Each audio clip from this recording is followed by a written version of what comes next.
What is good, y'all? Welcome to another edition of the Mission Ready Men briefing here on the SHR Media Network.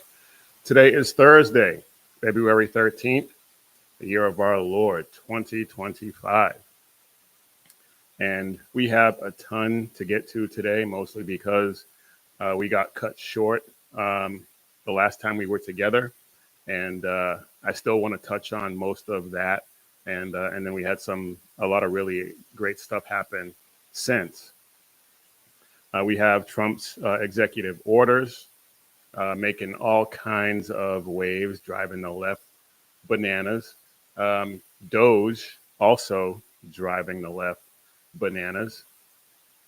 And the FO portion of the program is pretty much in full swing.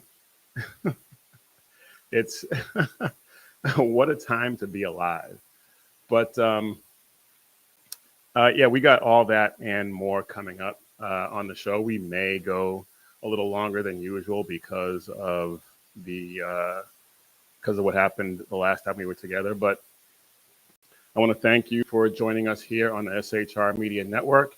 You can follow us on all the socials at Mission Ready Men on Facebook, Instagram, Twitter, Truth Social. And for our merch, head over to missionreadymen.com, click Shop 7 Armors, and check out this design that I'm wearing and all the other great designs. And also, it is the 13th. If you're into Valentine's Day, head over to carrygirl.com and get yourself a last-minute gift certificate so that, because you probably forgot, right? But head over there, get yourself a gift certificate, and let your girl know that you love her by giving her some Carry Girl gear. All right. I think that's all the business we have. So let's get after it. All right. Before we really get started into what I wanted to talk about, there was a terrorist attack in Germany this morning. Left 28 people injured, including a mother and child that she was walking in a stroller. This is the effect of unchecked, unfettered immigration. And I don't know if I don't think that person was there illegally. He had been seeking asylum in Germany, and his asylum claim was denied. So he resorted to a life of crime. He'd been arrested a number of times. He'd been posting Muslim propaganda on his social media. So he was most likely a radical Muslim, and decided he was going to commit an act of terror in Germany for whatever reason. He'd been arrested, like I said before, on drug and shoplifting charges. He should have been deported. His asylum claim was no good. He should have been deported. And like I said, this is an example of what unfettered immigration does to a country. This is the fifth attack in less than a year involving these immigrants. We're seeing what's happening with us closing our border. Our encounters are down 90%. That's 90% fewer potential terrorists let into this country. We still have to deal with the ones that got in, and I have confidence that they will do that. But we can't let this continue to happen, because if it's happening over there, it's going to happen here. Anyway, that's enough of that. I want to get to some winning. Because we are winning. Just shortly before, while I was getting ready to come on, it came out that RFK has been confirmed. We had Tulsi Gabbard confirmed as DNI yesterday and sworn in. So I'm sure she's going to hit the ground running just like everyone else has in this administration. and I'm looking forward to seeing what she does and what RFK does. I hope, I pray that one of the first things that happens is that all of the garbage that's in our food that is illegal in every other civilized country around the world, I pray that all of that gets made illegal here, because this is the garbage, the poison. It's not even, it goes beyond garbage. It's the poison that is in the food that we eat in this country, that in this house we try not to eat. We look at those labels intensely to make sure we're not eating any of that poison. But of course, it's going to slip in here and there. But I really hope and pray that he manages to get all of that junk out of our food, because we know that the lobbyists are going to fight that tooth and nail. And that gets to something that we're going to talk about later on in the show, about how these people are defending the indefensible. We got the people complaining that Doge is uncovering corruption, and they're defending, in protesting all the corruption, all the uncovering of the corruption, they're defending it. And we know that these people, once RFK starts to try and get some of this junk out of our food, the lobbyists and the people who are getting kickbacks from all of this nonsense, they're going to start trying to defend poisoning us, defending the indefensible. And I can't wait to see who it is. I cannot wait to see who it is. But anyway, we have those wins stacking up. And also yesterday, President Trump managed to secure the release of Marc Fogel, who had been imprisoned in Russia. He was detained a few months before Brittany Griner was, and he was detained because he had, I believe, 0.06 ounces of medical marijuana. He had a prescription for it because he was suffering from, and I can't remember exactly what it is now, but he was suffering from some sort of disease that he was in a lot of pain, and he had been prescribed the medical marijuana for the pain. Brittany Griner, a few months later, she was detained. She had hash oil in a vape cartridge. So she was just taking it just because she wanted to get high.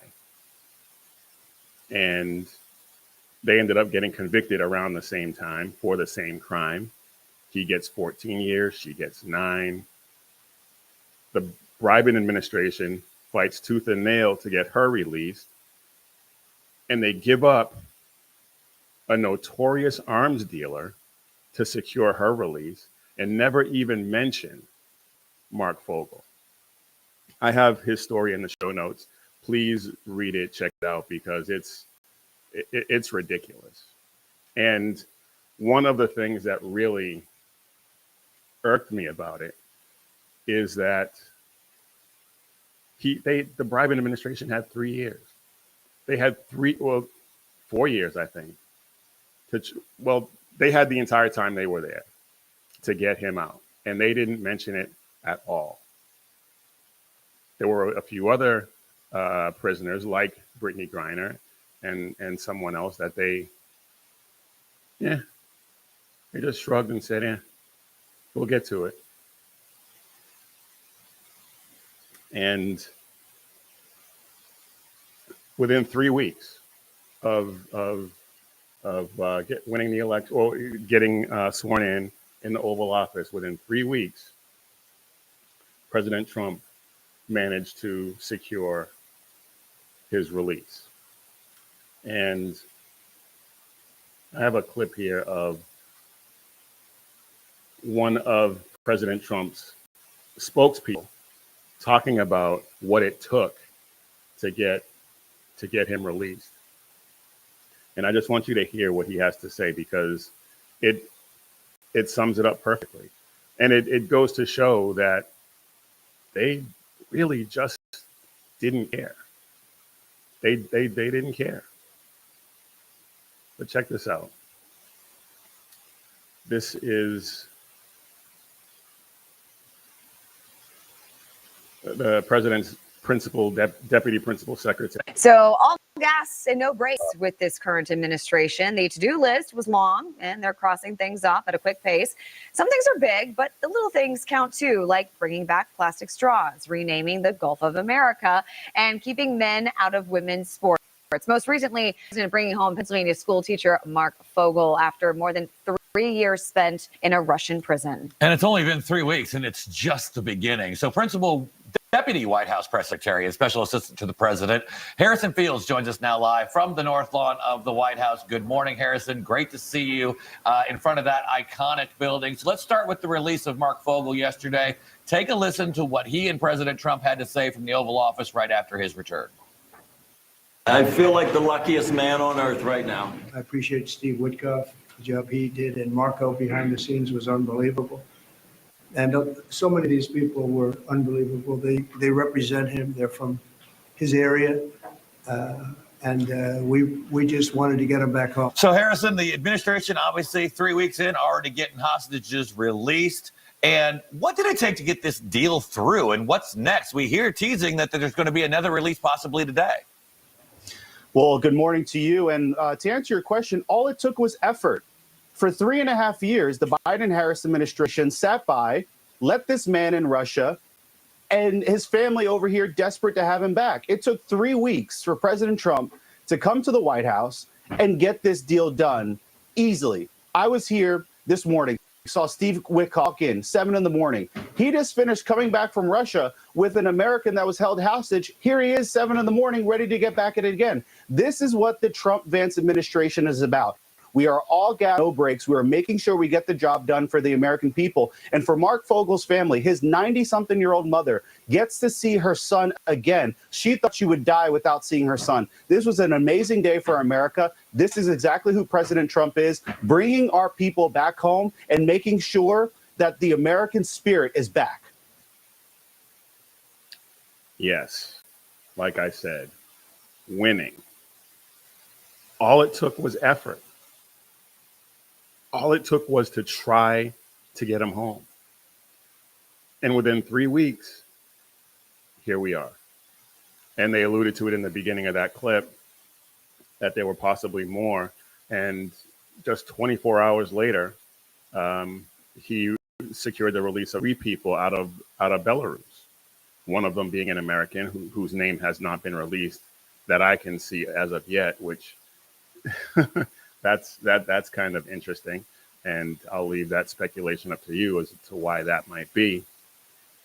But nevertheless, 3 prisoners from Belarus, and what the speculation is that the prime minister of Belarus basically is trying to ingratiate himself with President Trump, and hey, whatever it takes. And all it really took from President Trump was to try. and that just proves the level of caring and affection that he has for the American people. He wanted to get these prisoners home, and he's trying to do it. He has an office set up to try and do that. And Biden bribing in his puppeteers, and you know it was his puppeteers, because he was soiling his diapers half the time, and if he wasn't doing that, he was asleep. So you know it was his puppeteers and his handlers that were doing this, and they couldn't care less. We know this. So we have that, and I talked about Tulsi and RFK getting confirmed. Mitch McConnell, the only Republican to vote against both of those nominees. And you know he's going to vote no against Cash as well.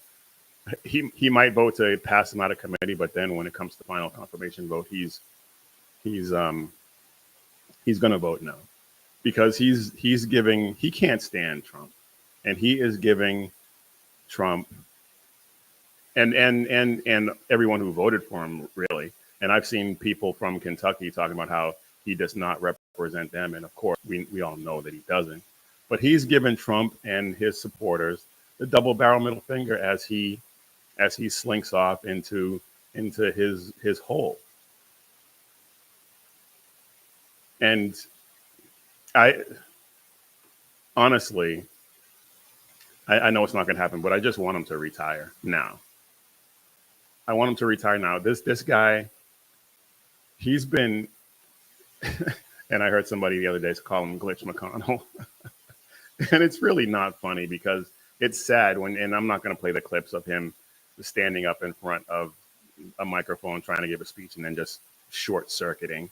It's really not funny, but the name Glitch McConnell is kind of funny. But he's clearly not fit to serve, and he fell twice in a week. I think it was within a couple of days. He fell twice. He's in a wheelchair. They had to help him into his vehicle the other day, and I'm not going to show that video either. It's online, and it's just obvious that he is not fit. It's been obvious, and I mean, this is one of the perfect cases for term limits.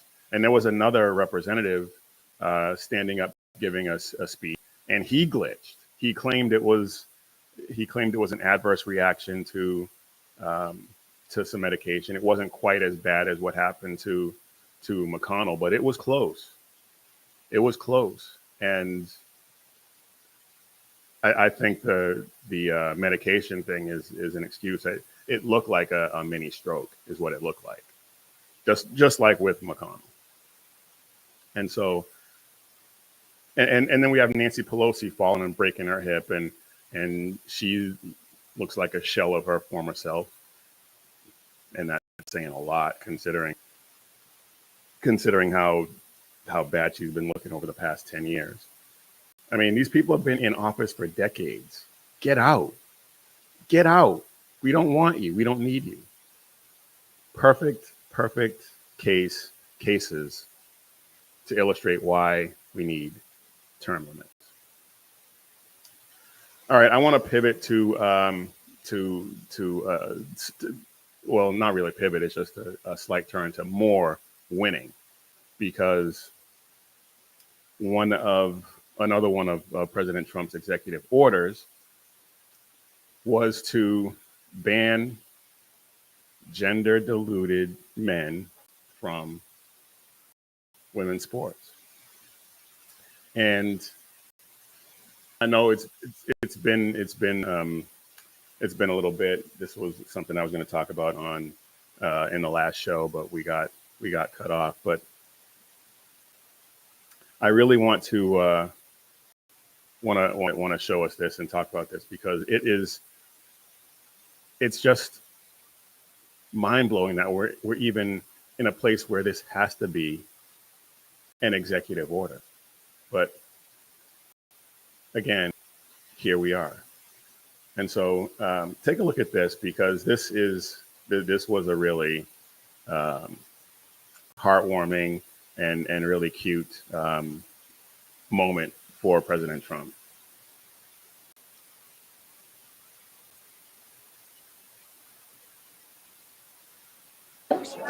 Watch what I do, and then I'm going to give you some pens, okay?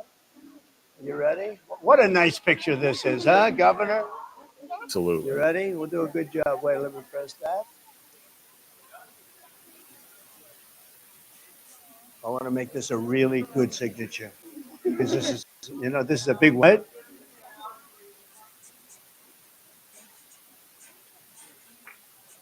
Oh, I think we have a 10. We have a 10. God bless you.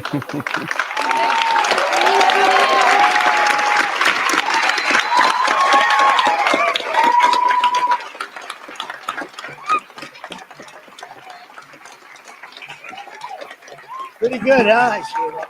Okay, good. Now you're gonna go out and win those events, right? Nice to see you all. Nice to see you. Great going, everybody. Nice to see you. Thank you, kids. Here, take a pen. I'll give some of these out, okay? Take That was awesome. And you could see Riley Gaines and Sage Steele and Peyton McNabb and Paula Scanlon and all the women who have been fighting for this for a long time. And it's just, I can't believe, if you'd have said 10 years ago to anyone that the president is going to have to sign an executive order to ban men who think they're women from women's sports, they would have looked at you like you had 6 heads, because it's just that ridiculous. Here we are. And I find myself saying that a lot because it's just, it's just mind boggling that we are here at this point in time where dudes, mentally ill men who think they're women, and this will probably get me kicked off of YouTube, but I really don't care. But mentally ill men thinking that they're women, it's just mystifying that's even a thing. And I talked about a while ago this 50-year-old swimmer competing against girls of all ages, ranging from elementary school all the way up to high school. And this was up in Canada, changing in the same locker room as those girls, and nobody said anything.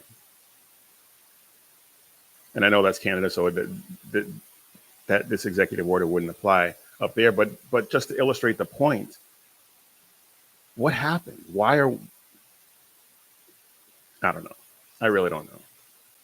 It's just mind-boggling that we're here. And one of the things that the left likes to claim is that there's no science behind the complaints, behind the objections to having these guys compete against women. Well, if you need any science beyond just the eye test, well, then you have a serious problem. And you need to get yourself checked, because it's obvious. One of the very first cases that I remember where this was in my consciousness and has been since was the case in Connecticut. The high school track team, they had a kid who thought he was or pretended to be a girl on their team, and they lost out on scholarships and races and things like that.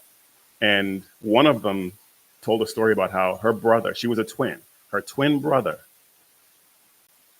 would race against her and win every single time, when she's been a track athlete for most of her life and training for stuff like that, and he didn't train at all. He was not an athlete at all, and he would routinely beat her in a foot race. Well, why is that? Because he's a boy? Because he's bigger, stronger, faster,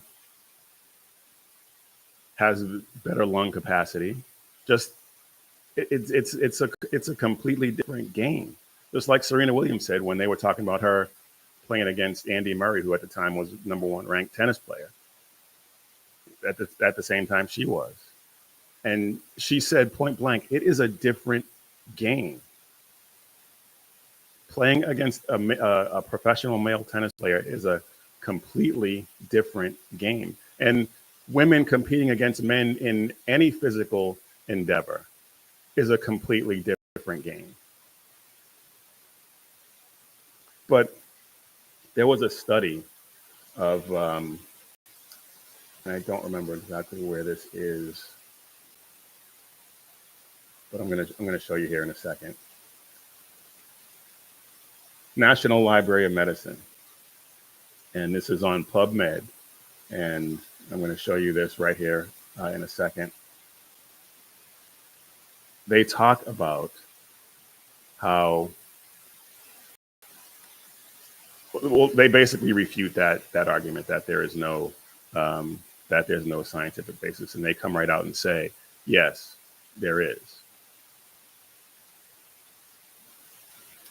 And I'm going to highlight this right here.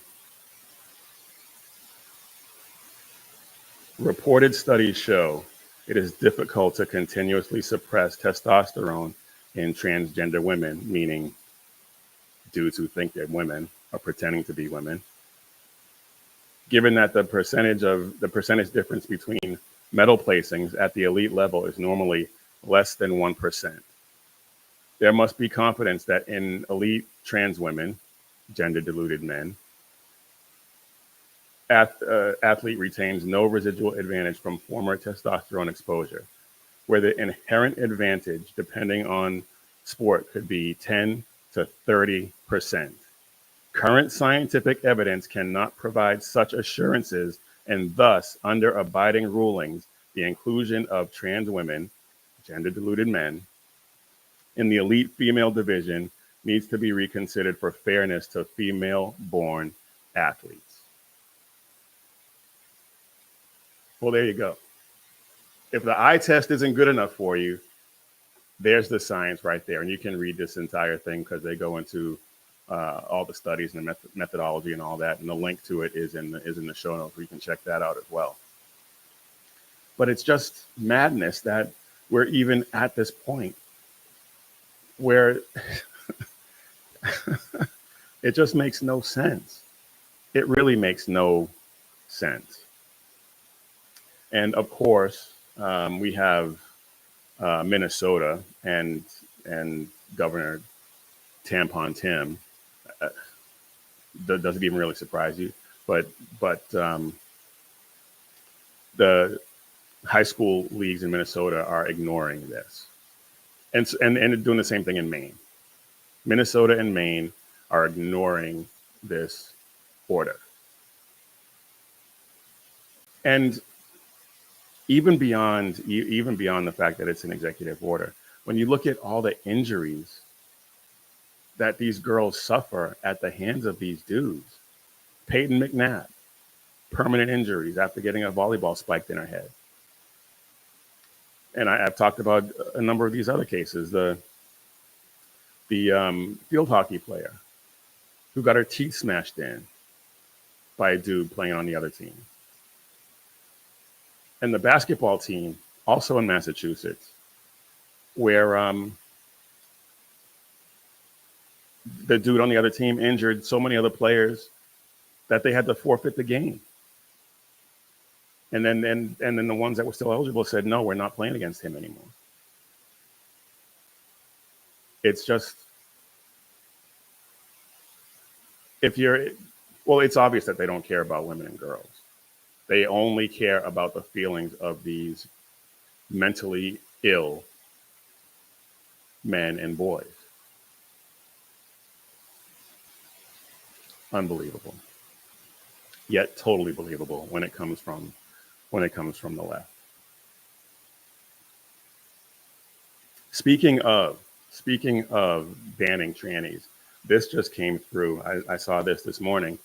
The new Secretary of Housing and Urban Development, and I'm blanking on his name at the moment, but he banned gender-diluted dudes from women's shelters. Good. Again, why this needed to be explicitly stated is truly mystifying. But then not only that, but Pete Hegseth, Secretary of Defense Pete Hegseth, has banned gender-diluted dudes from entering, or he banned gender-confused people in general, male and female, from enlisting in the Army and ban them in the armed forces, in the military in general, ban them from reenlisting, and has suspended all medical procedures related to gender affirming, and if you're listening, then air quotes in full effect, gender affirming care. This is another step towards making our military great again. And before we take a break, there was one more executive order that I want to talk about, and that is Trump's executive order protecting the Second Amendment. And a lot of politicians pay lip service to the Second Amendment, and even Trump in his first term was somewhat guilty of this.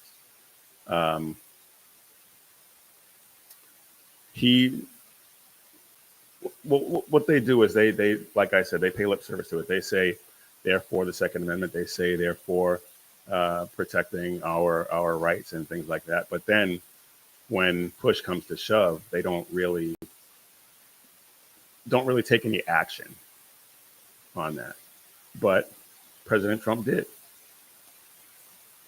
And I just want to read a little bit, and maybe I'll read the whole thing, I'm not sure, but this is President Trump's executive order protecting Second Amendment rights. And it says, Section 1, the Second Amendment is an indispensable safeguard of security and liberty. Amen. It has preserved the right of the American people to protect ourselves, our families, and our freedoms since the founding of our great nation. Because it is foundational to maintaining all other rights held by Americans, the right to keep and bear arms must not be infringed. Not shall not, must not. I like that. Plan of action.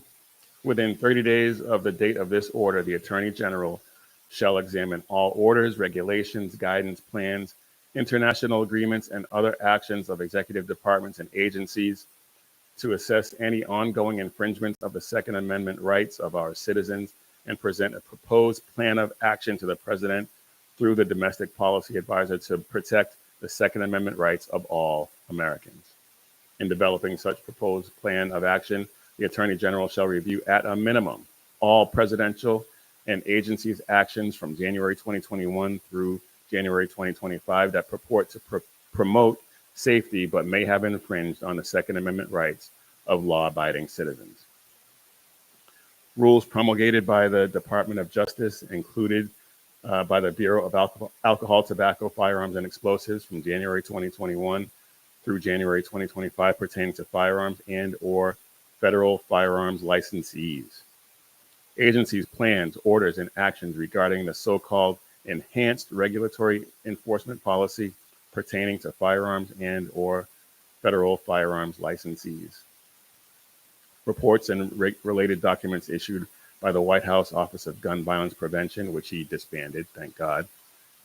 The positions taken by the United States in any and all ongoing and potential litigation that affects or could affect the ability of Americans to exercise their Second Amendment rights, agencies' classification of firearms and ammunition, and the processing of applications to make, manufacture, transfer, or export firearms. And it goes on a little bit, but you get the idea. That is the most I've seen, the most any of us have seen from any president, any politician in general, with regard to protecting our Second Amendment rights. And I understand that this is an executive order. This is not law, but neither are any of the rules and regulations, especially when it comes to the ATF. None of those are laws either. Yet we have a number of people, hundreds, maybe even thousands of people in jail, having their rights stripped away because they violated some rule that had no basis, no force of law, except for the fact that the ATF decided that what they were doing was against their rules and regulations, and therefore had to be arrested and prosecuted and incarcerated. This executive order, I think, is a great first step. It's a great first step. Obviously, with Trump's mandate and the fact that he has the House and the Senate, now is the time to take some of these steps and make laws that will prevent any of these rules from being implemented should an anti-gun activist end up in the White House again. I don't think it's going to happen for a while. I think we have some time to get it done, but that doesn't mean we should wait. Obviously, we need to strike while the iron is hot, so to speak. And while Trump has this political capital, and he has a ton right now, I think that we need to get this done. And one of the things that really gets me about this, the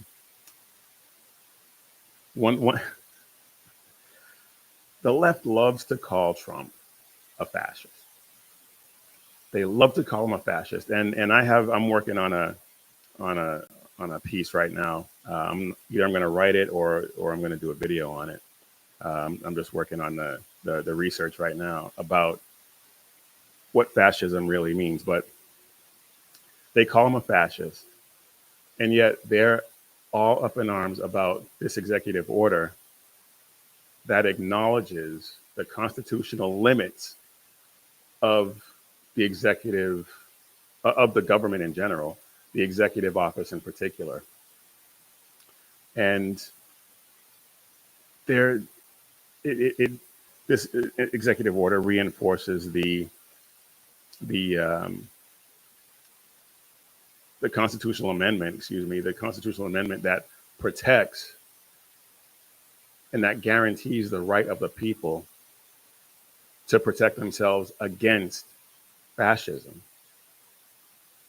against tyranny. I mean, they make no sense. They are incoherent. I used to say that a lot about them. I need to bring that back. Every point I try to make is completely incoherent. And calling Trump a fascist when he is protecting the Second Amendment, which allows us to protect ourselves against fascism and tyranny, is the epitome of incoherence. Oh my goodness.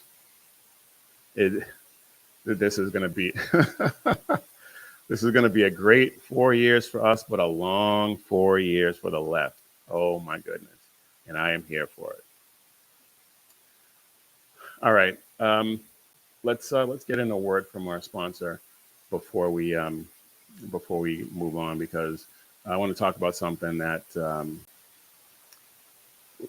we've kind of gotten away from here on the show, and I want to start to get back to that. But before we do, let's go ahead and, like I said, get a word from our sponsor, Patriot Mobile.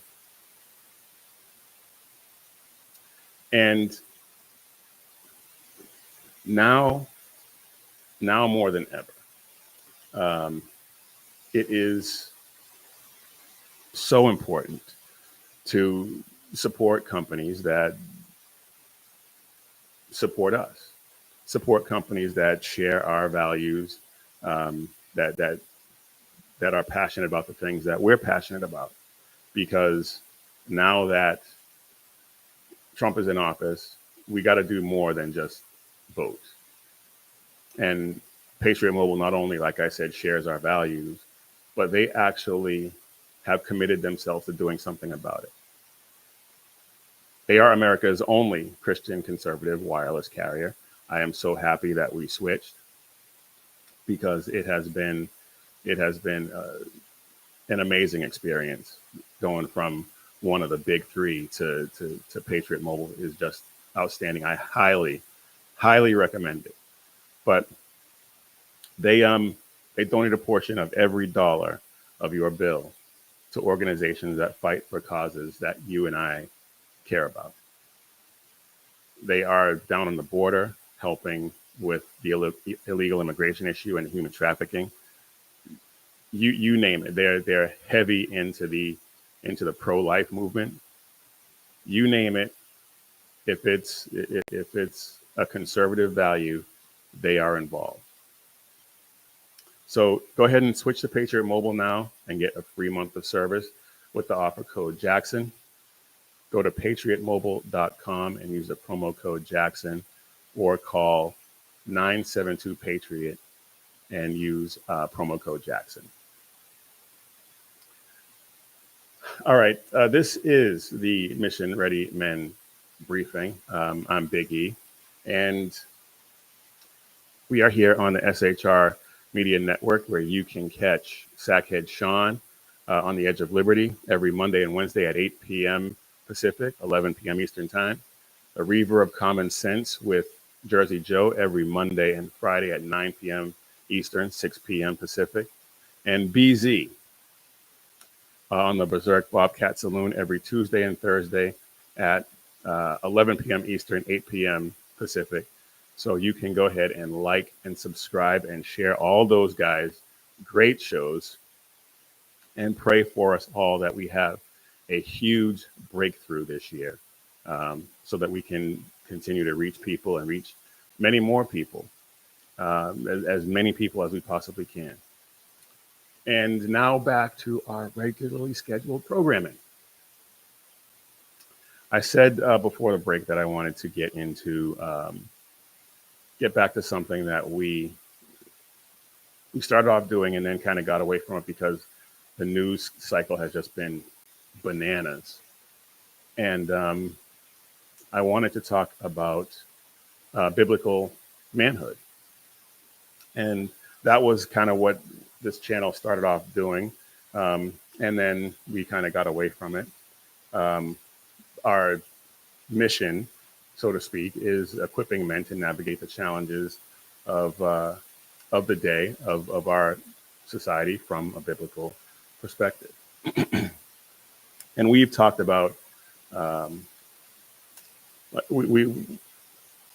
that was more of the focus, we talked about the issues of the day with respect to biblical principles. But I want to get back to that, and I want to get back to it specifically with respect to men. And I've said this before, but men are supposed to be leaders. Men are supposed to be leaders of their households, their businesses. Men are called by God to lead.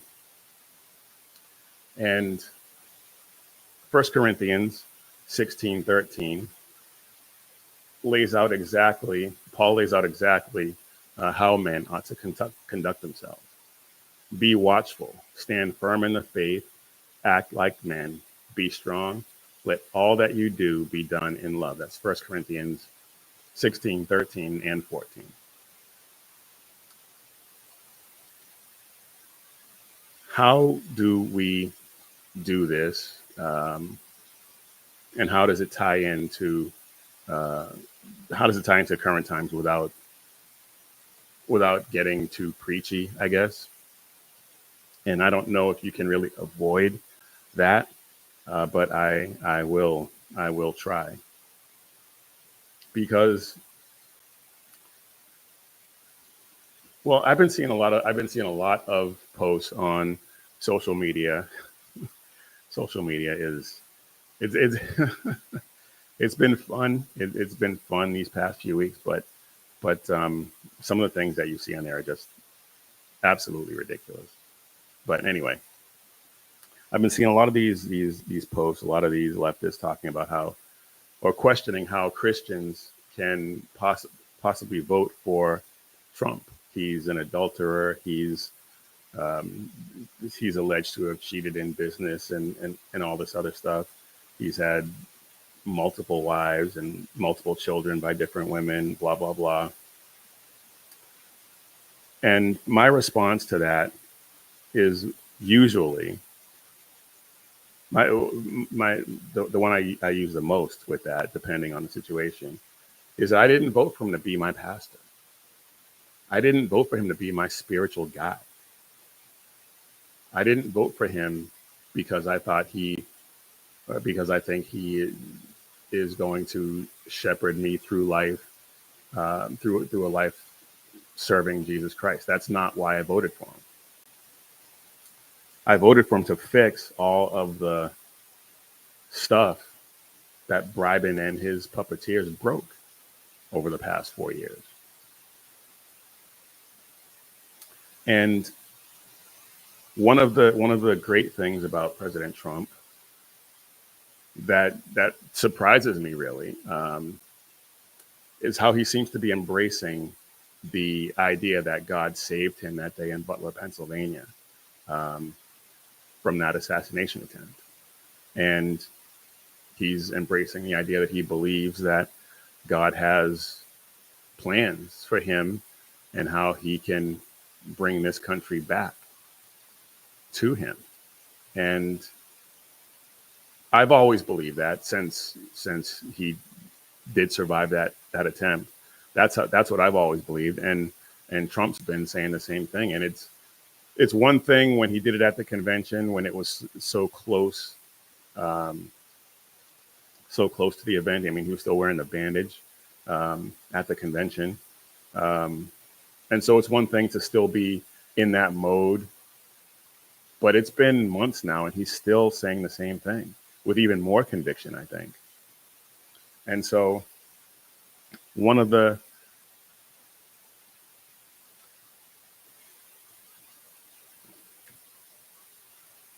when people talk about how flawed of a guy Trump is,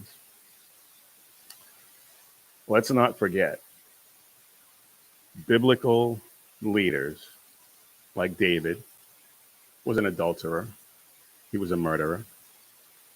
Paul murdered Christians before his conviction on the road to Damascus. And the Bible is full of flawed men who God raised up.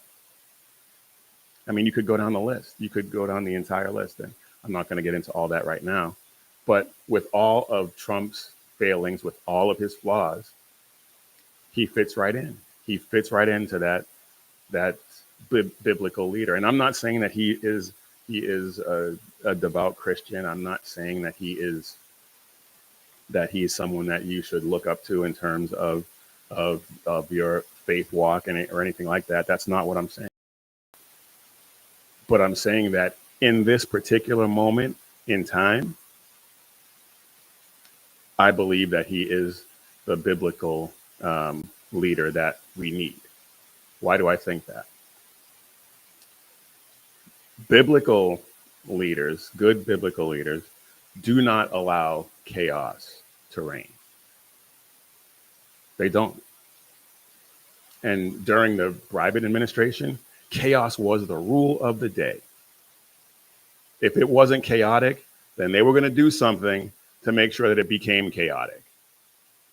And if you were paying attention at all during those 4 years, you know that I am 100% correct.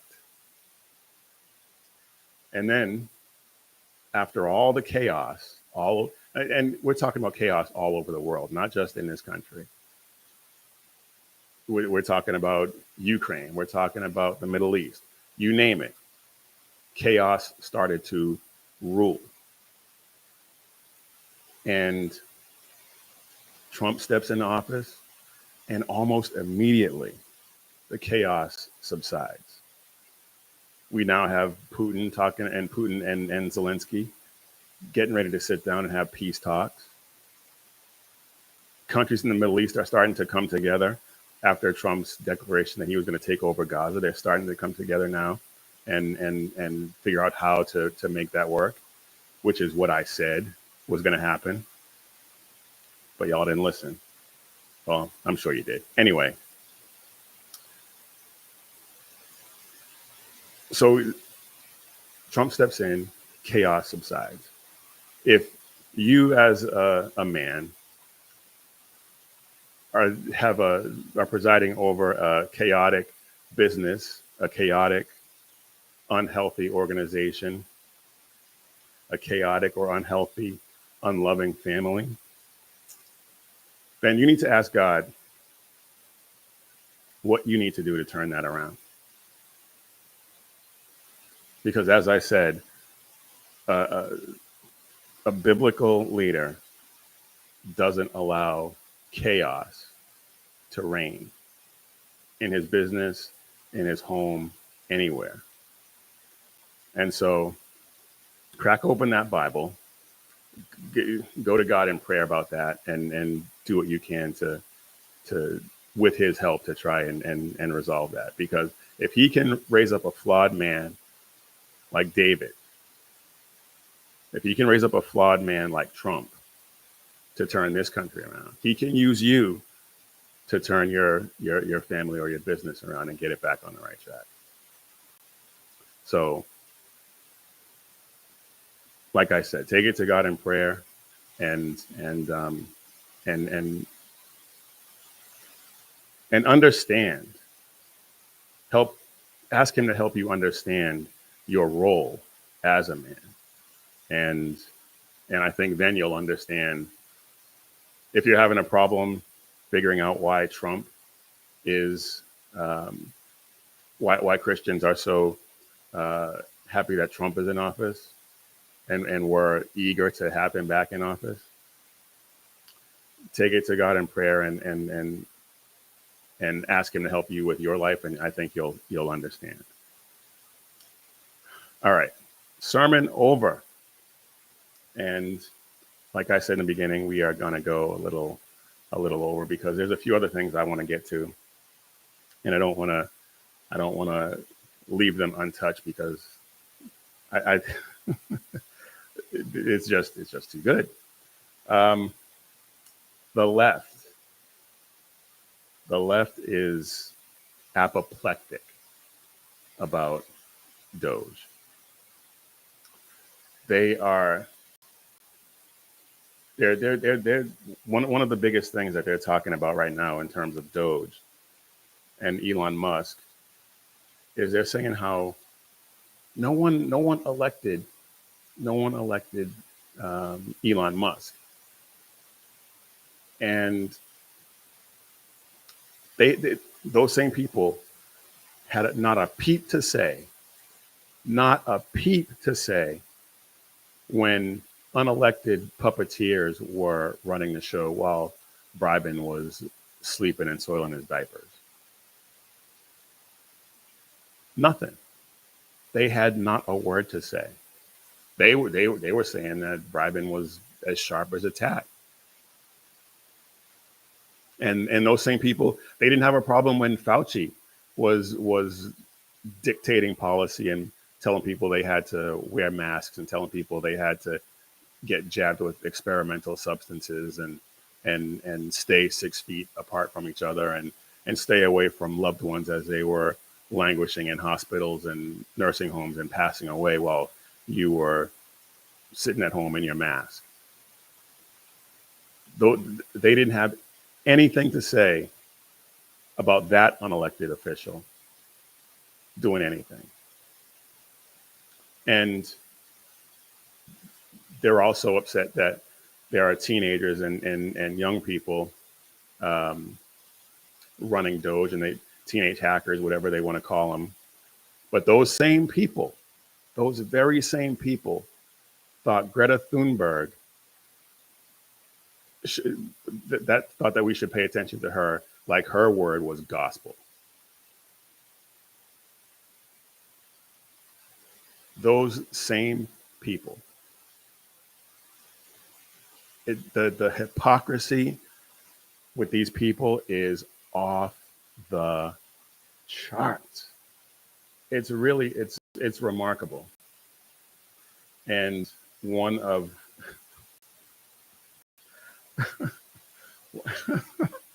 Oh my goodness. Excuse me. One of the craziest things, and I debated putting this in when I heard it because maybe people can construe it in a not so negative light, and I was going to give her the benefit of the doubt, and I decided, you know what? No, I'm not going to give her the benefit of the doubt. I'm going to choose to believe that this is exactly what she meant when she said it.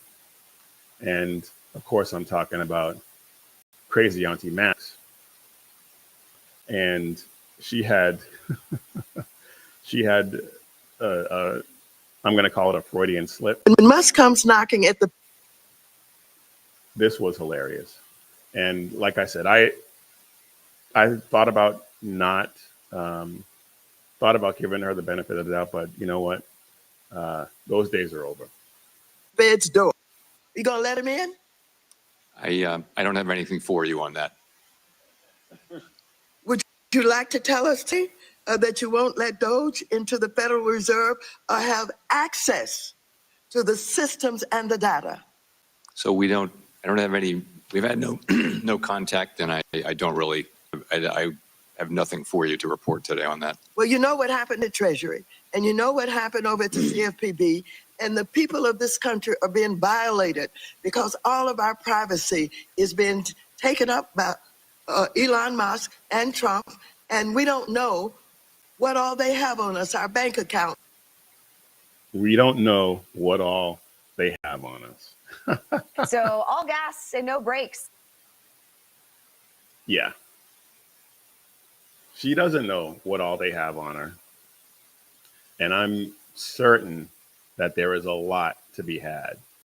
And so I'm going to choose that she was that she had a slip.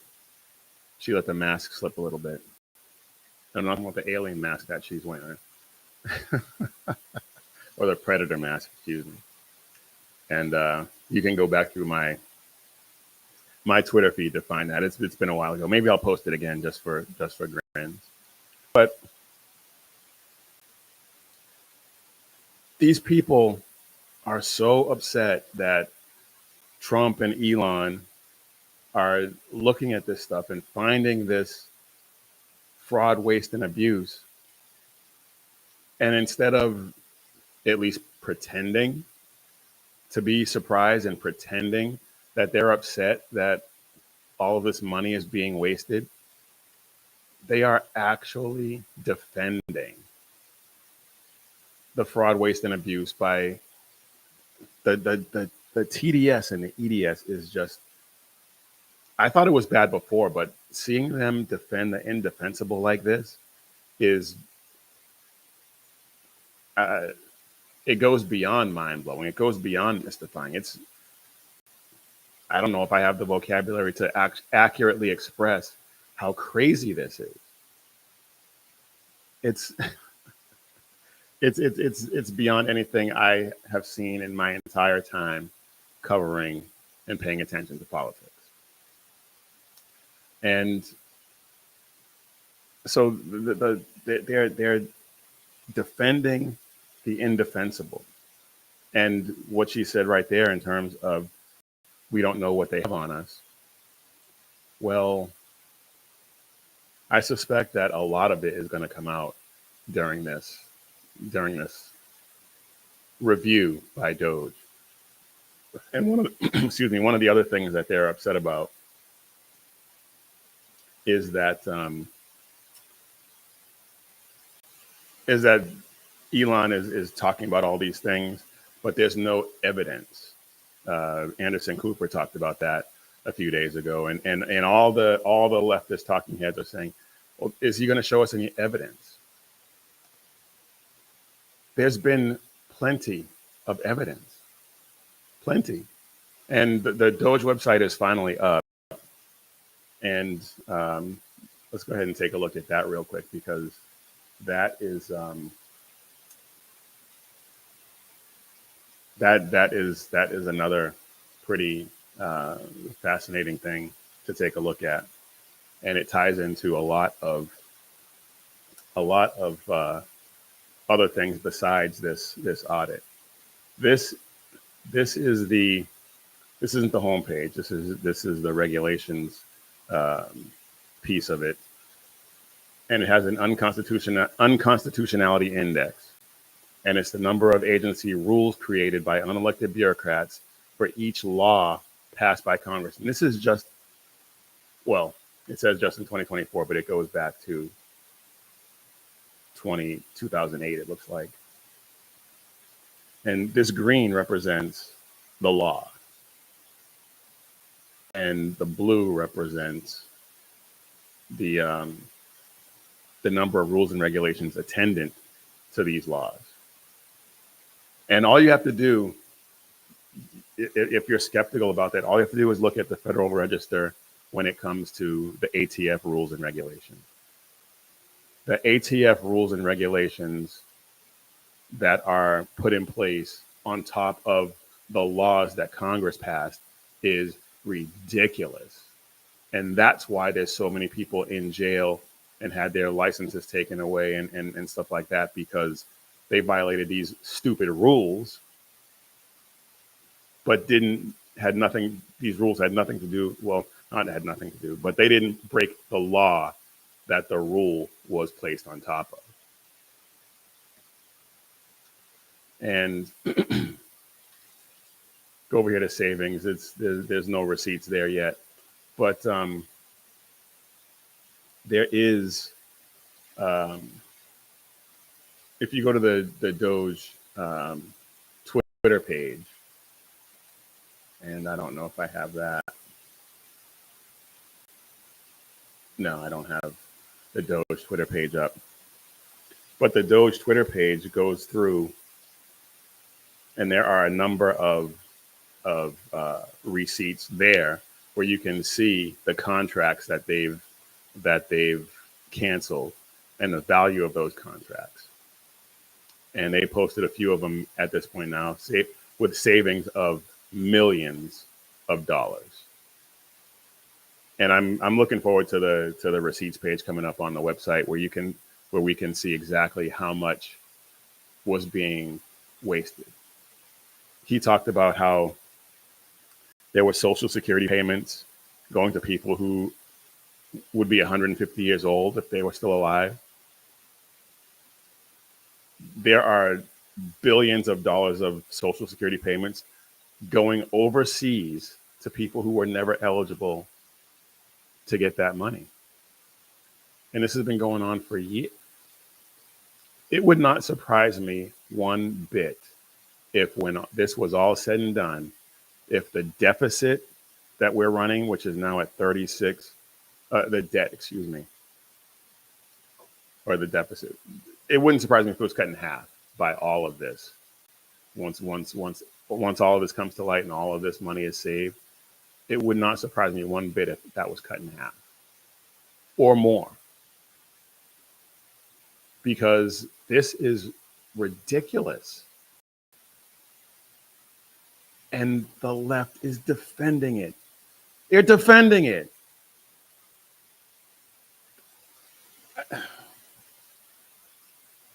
Not even pretending to be upset by all the waste. Not even a bit, which tells me that the reason they're upset is because a lot of this stuff is ending up in their pockets and the pockets of their friends.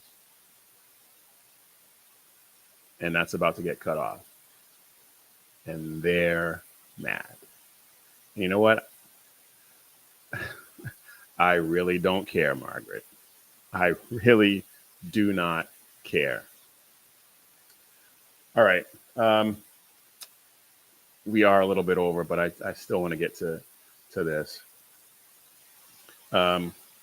Just real quick, President Trump, he revoked the security clearances of a number of people, bribing Antony Blinken, Jake Sullivan, Lisa Monaco, and Alvin Bragg, Manhattan District Attorney, and Letitia James, the Attorney General, of the state of New York. And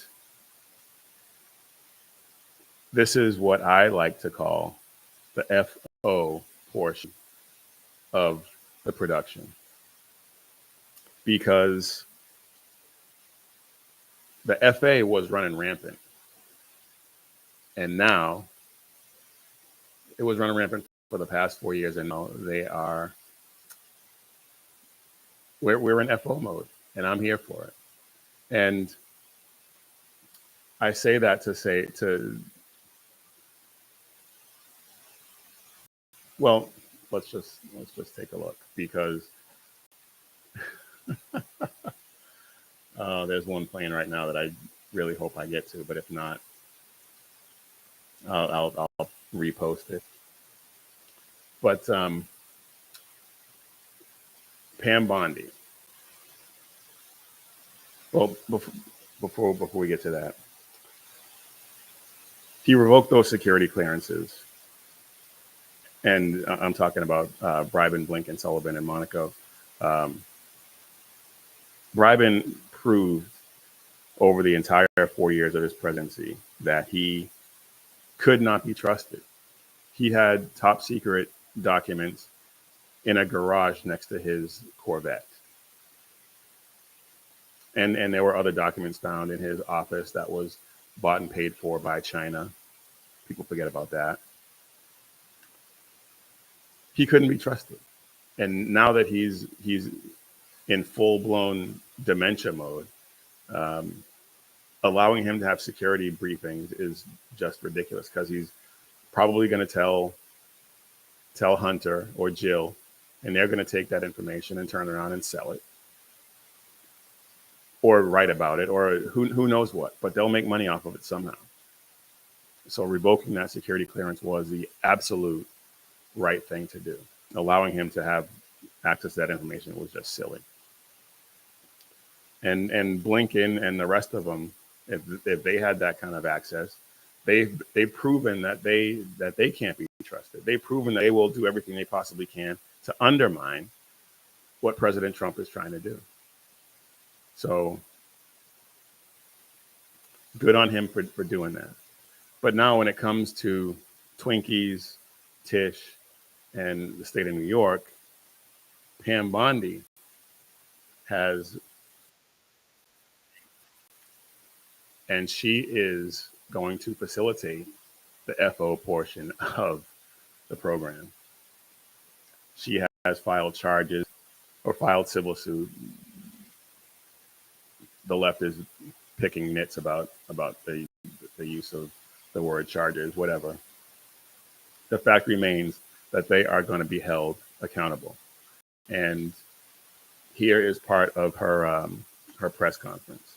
Today, because we have filed charges against the state of New York. We have filed charges against Kathy Hochul. We have filed charges against Letitia James and Mark Schroeder, who is with DMV.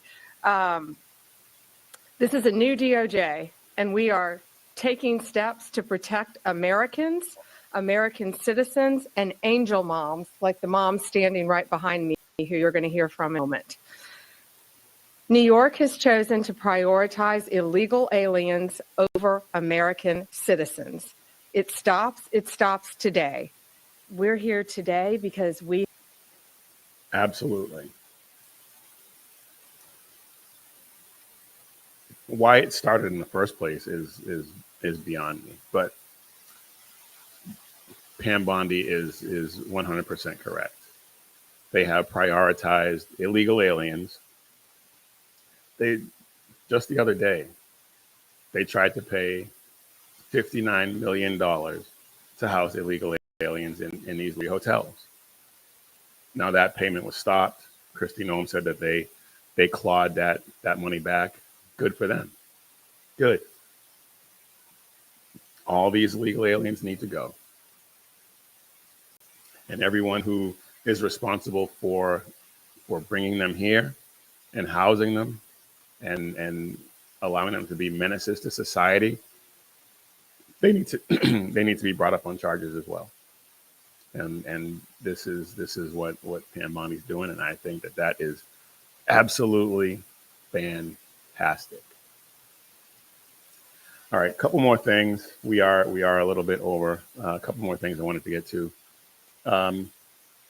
Doug Collins. He is the new head of the VA, and I've been a big fan of his for a while. He is he's an Air Force vet. He's a preacher. He was a chaplain when he was in the Air Force, I believe.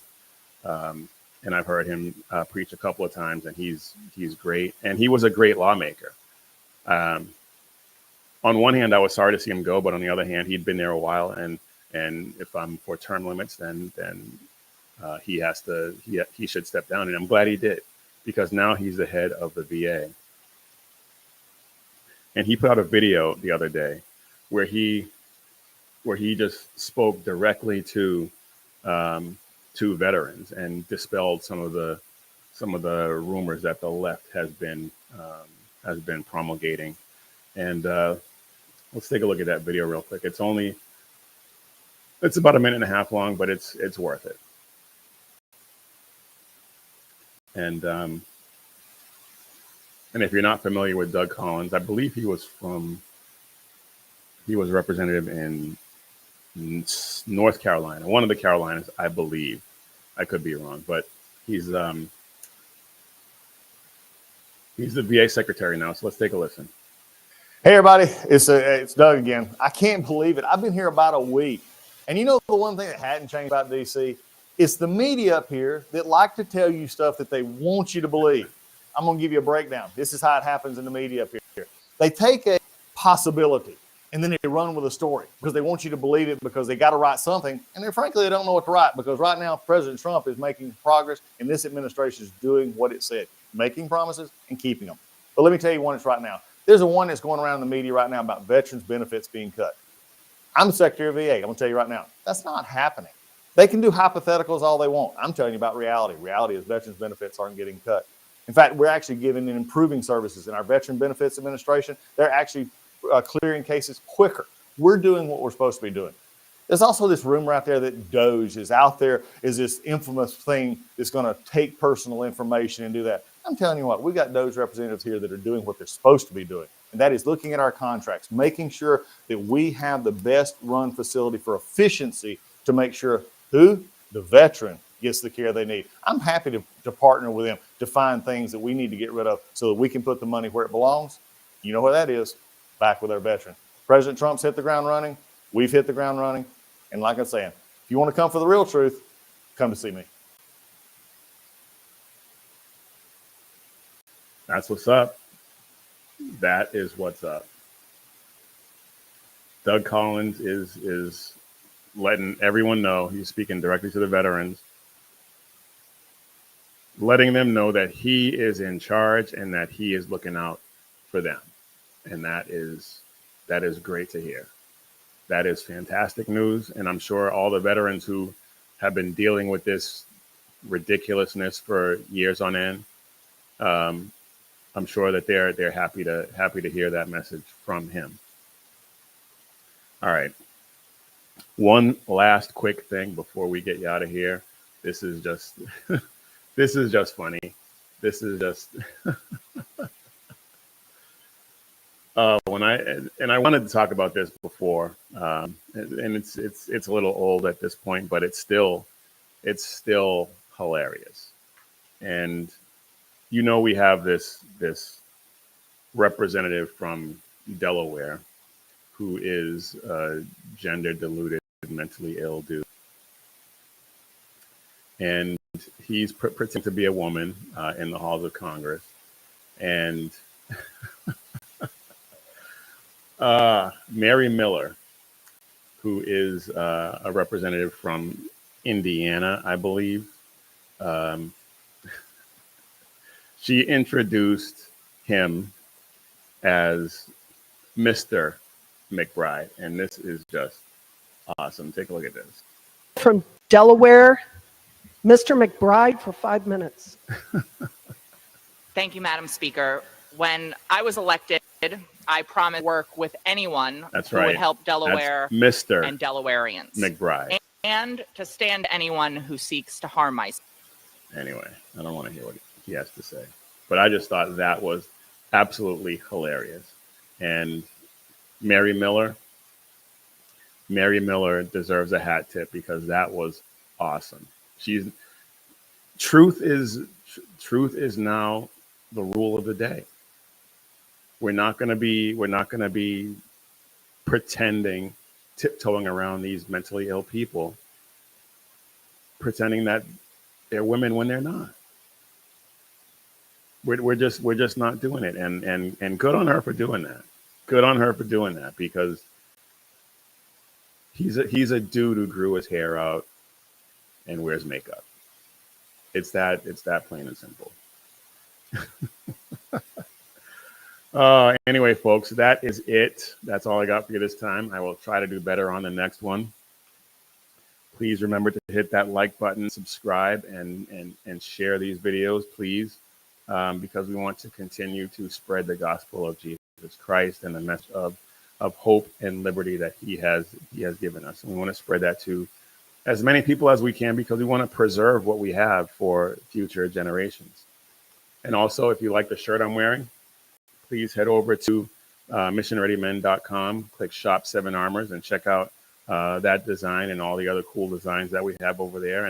And like I said at the top of the show, if you're looking for a Valentine's Day last minute gift, head over to carrygirl.com and get yourself a gift certificate so that your wife, your girlfriend can get some of those cool t-shirts as well. And they have hats, mugs, drinkware, and a whole host of other accessories that you can check out while you're there.